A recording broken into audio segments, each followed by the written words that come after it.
So we're back on air, and I've been joined by Tania Sachdev. Tania, thank you very much for joining us here on the Chess-Based stand. You finished your game today. Yes. How did it go? It was not as good as I'd hoped for. It was a rather boring game, in fact, and I didn't manage to get anything out of the opening. I was white. In fact, I think I was a bit worried once we got out of the opening because it completely did not go as planned. I was expecting her to play the Bogo Indian, but instead she went for this variation, and I was not very well prepared in it, to be honest. Okay, I'm just flicking through the moves very quickly. Just run through it. I mean, if there's one critical moment, then we might stop. But I think this is all theory. I remembered up to a certain point. Mm-hmm. Okay, well, this, I mean... Yeah, I was actually knight e5. I wasn't completely prepared for this. I knew some lines with rook d8 check, king c3, and knight e5 I wasn't sure of. And I think she managed to equalize really quickly after this, so I really didn't give her too much trouble today. But okay, I mean, it's interesting. She sacked a pawn. Yeah, but you know, her pieces are so active, and I'm going to lose this d5 pawn very quickly. Yeah, you couldn't do anything about that. I guess she's got d3 to occupy, and yeah, she's just threatening. I mean, if I move my knight, for example, c3, it's just d3 check. So I can't. I mean, if I take okay, this is a problem. yeah. That, I mean, if I have to move my knight, I would take knight b6. Yeah. But then also you just play e3, and it's really bad. Yep. Thank you for pointing that one out. Yeah, probably knight c3 is even worse than knight b6. Yeah. Both are equally not so good. Yeah, I think rook c8 and...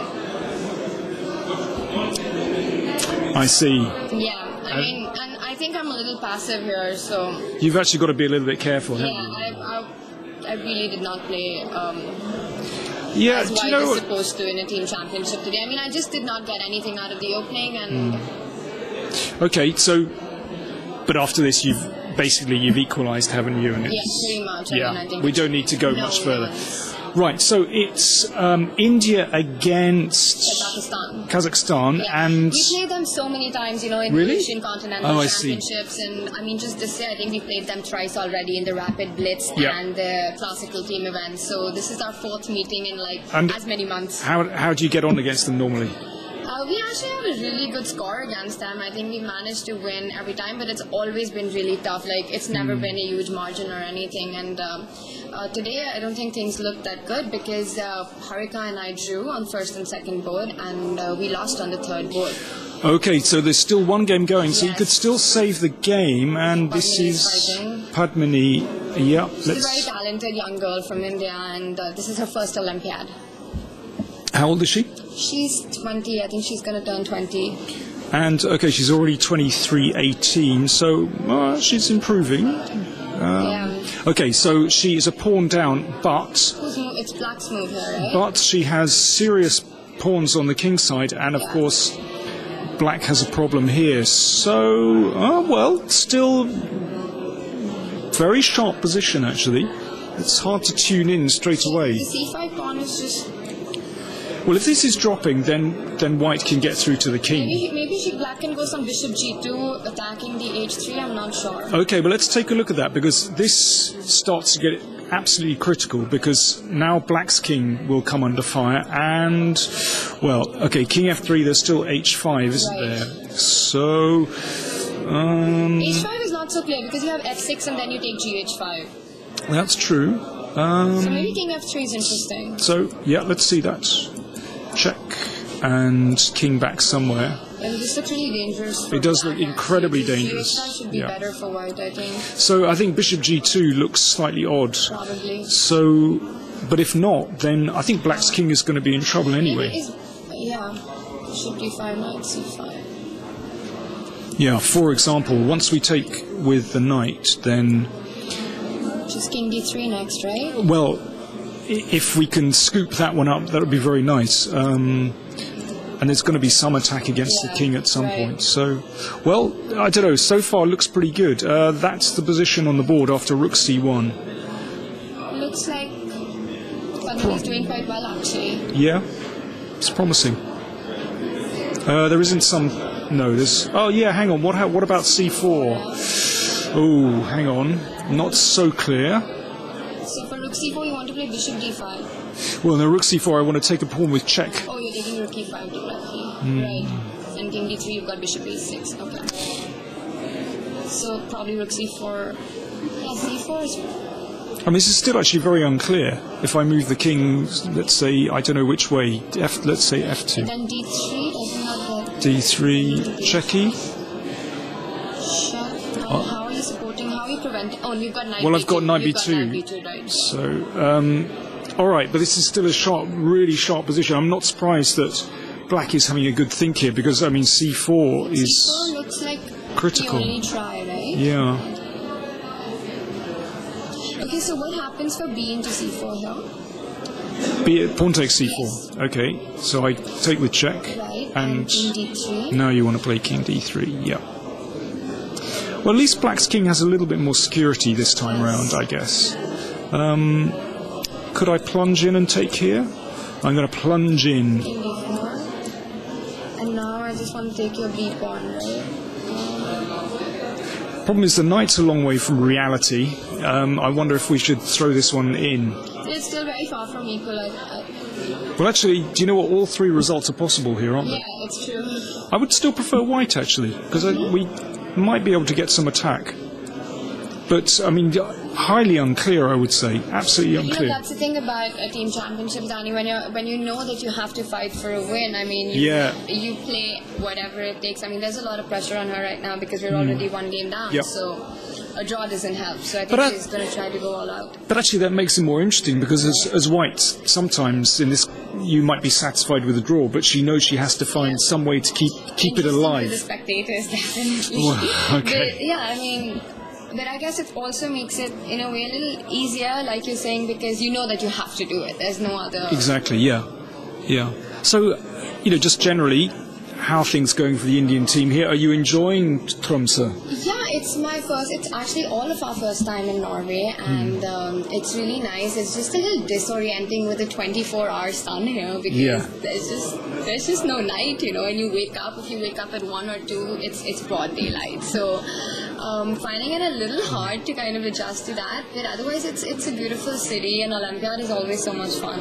Okay, I really like it. Yeah, I mean the Olympiad is so colourful, but I tell you the 24-hour daylight, I love it actually. Really? No, I think it's fantastic. But, maybe it's so atmospheric. Yeah, but the thing is, in India we have like so much sun anyway. Okay. We're so used to the whole night and day thing. Yeah. It's a little difficult. I mean, the first day we were just really amazed by it. It was really interesting, and now it's just like, God, I miss the night. Okay, you need like those things you get on airlines where you need blindfolds and stuff. And it's also beautiful scenery here. It is very beautiful. It's fantastic. But you know what? I was just thinking that this is still fine, but in the winter it must be so much harder for them because it's cold. It's really cold, and they have absolutely no sun at that time. I mean, it's 24 hours night, and that must be a lot. Okay, harder. So if you think this is hard, 24 days. But actually, I was talking to somebody, and I said, how do you cope in the winter? Yeah. And they said, well, they love it when it's like that blanket of snow, and it's completely dark. And she said, you have to embrace it. It's very romantic. You have to embrace it. I thought this is a wonderful word. Anyway. Very nicely put. Okay, so apart from the surroundings, Indian team. So far, what's the record? So we won our first 2 games. Yep. And first two matches. First 2 matches, and now we're, like I said, the third one we're fighting. This is a struggle. Yes, it is, but it looks interesting, and I think I prefer white in Padmini's game. Yeah. So tell us what you're up to at the moment. Just away from the Olympiad, you've got lots of stuff going on, haven't you? Apart from your chess. Yeah. Okay. So first of all, let's talk about your chess career. Okay. Okay. How are things going with that? What are you playing recently? And I've been playing a lot. I was playing in the Commonwealth Championship. Before that, I was in the Asian Championship. So it's just been one tournament after the other. A lot of traveling. It's left me a bit disorienting. I think I need a little bit of a break. Might take it after the Olympiad. Let's see. But it's a lot of fun. It's very exciting. I'm really enjoying it. And right now, my rating is 24-18. So I had a bad tournament, so I lost a couple of points in that. But I do want to I want to get my rating back to 24-50. So that's the immediate aim. And do you have a trainer back in India, or is it? Are you improvising? No, I really do. I do have a trainer. Yeah, who's your trainer? His he's an international master, Vishal Serene, but I also work with Grandmaster Bilava from Spain. Yep. So because I'm traveling a lot in Europe, so I try to kind of club it. It's really far to come here all the time, so I always try to play a couple of tournaments, maybe do a bit of training, and then meet up with him. Right. Or do you have sessions by Skype or? I just can't do Skype training. No. So bad with that. No. Why? I don't know. I just need someone across the board sitting with me and analyzing and playing. Skype's not for me. Okay, that's interesting because it works very well for some people. I know, it really does, yeah. And I mean, you've played in the London Chess Classic in December. I see, I'm getting confused now.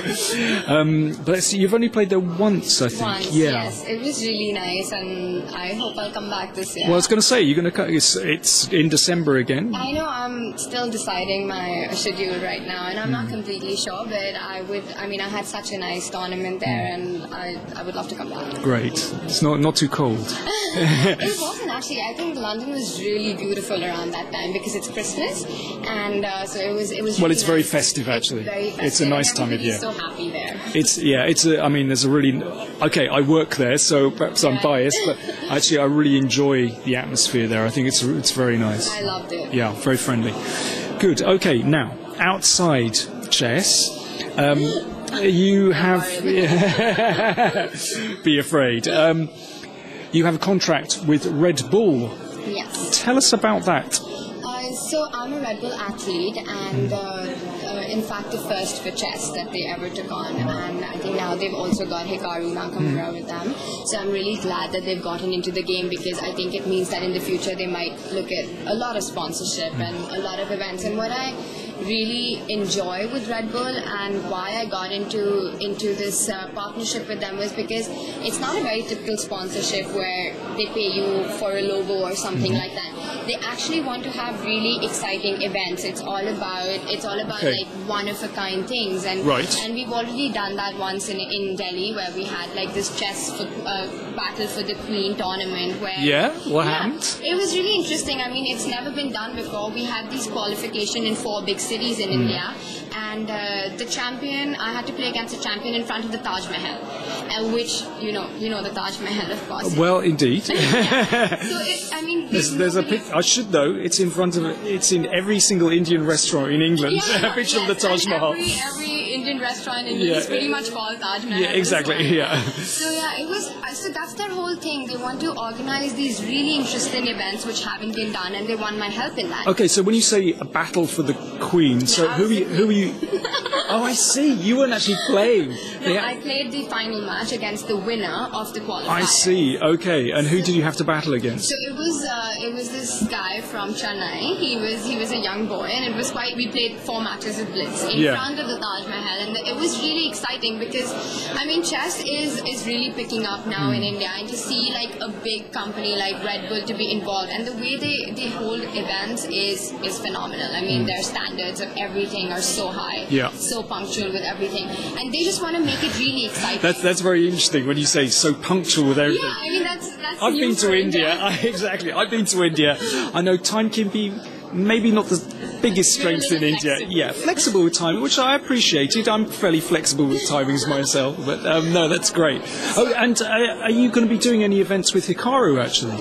I would love to if something works out, but they're very interesting with their ideas, so they keep wanting to do new things, which is why I really enjoy this partnership with them. So let's see what comes up, but it would be fun to do something with them. And but are they apart from these events, are they, for example, funding coaching and that kind of thing, or is it? So they do help me out with my training, and the main thing is to have these different things in India and kind of promote chess in a big way. And whenever I need support with anything, they're always there for it. Fantastic. So have you got a Red Bull can by your board? And yeah, that's because I feel sleepy after 3 hours, so that helps too. Okay, all so the you free do. cans I get. So forget the orange juice. Forget Magnus's orange juice. Red Bull. This is the thing. Yeah, well, orange juice to Magnus is Red Bull to me. Great. Okay, well, I think we'll leave it there. Perhaps let's just see if there's been any more progress in the game. Oh, there has. Oh, it's C4. C4. Let's have a look. Takes. Well, it's gone like this. That's the position after 41 moves. Bishop g2 just being played. Let's try and tune into this. I wonder if the king went the wrong way. I don't know. I mean, it's, you know, our analysis, of course, we're looking at it very quickly. It's very superficial, but I don't know. Is bishop g2 a problem? I'm just thinking if I take rook b4, if I just simply take rook b4. And then just come back and take on d4. Is that you? Take on d4. I see. And try to try to do something with my b pawn. It feels a bit slow, doesn't it? Maybe h5 you've got. Yeah. Yeah. I can't see white winning that, sadly. Right. Sadly for the Indian team. Yeah, it doesn't. So you suggest king f2 instead of king d2. Yeah? Well, I don't know. It's just that this position doesn't look particularly happy for white after bishop g2. So I'm just wonder whether king f2 might have been stronger with this threat. But I don't know. Listen, this is very superficial, our analysis. I don't know. It's just that king d2 just allows bishop g2 immediately. Yeah.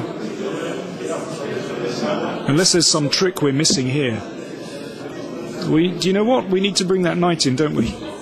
Yes.